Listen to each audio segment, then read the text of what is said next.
Okay, so I want to take a couple minutes to talk about pseudocode. So what even is pseudocode?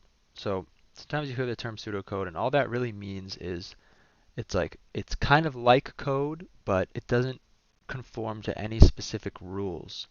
So when you're writing code for a computer, um, you'll need to write it in a specific language, and for these lessons we're using Python, right? So Python has a specific set of rules that define how things are supposed to look. If you want a piece of code to loop for a specific amount of time, you have to write it in a certain way. If you want to get input from the user, you have to do that in a specific way.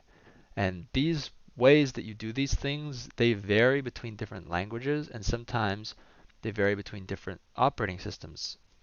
And so, there's a lot of strict rules when it comes to writing code for a program, but when we talk about pseudocode, those rules don't really apply. Pseudocode is meant to just be a way of explaining ideas, explaining a program more or less in regular words, instead of having to worry about the specific way that you write it.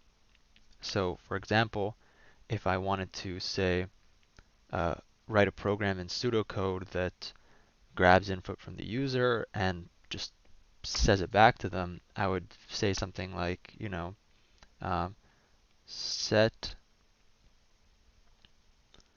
number to input from user, and then I could just say print number. Now, excuse my handwriting, it's really bad, but anyways, this is an example of a program in pseudocode that would just get input from the user and set that as a variable named number, and then at the end it just prints that out back to the user. So this is a simple program written in pseudocode. I'll do one more example, and we'll do a program that uses loops. So I could write, for example, set total to 0. That's step 1. Then start loop, repeat 5 times. Okay, and then what we'll do is we'll read a number from the user,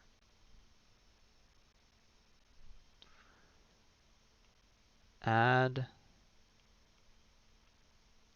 number to total, or maybe an even better way of explaining this line. So let's talk about this line for a second. So I wrote it this way. I said add number to total. And while that makes sense and it's fine for pseudocode, right? There aren't really any rules for pseudocode. It's good to try to be as close to real code when you're writing or talking about pseudocode. So a better way to describe this to be more like real code would be if I said set total, right? Because we have to assign something to the variable total to, we'll say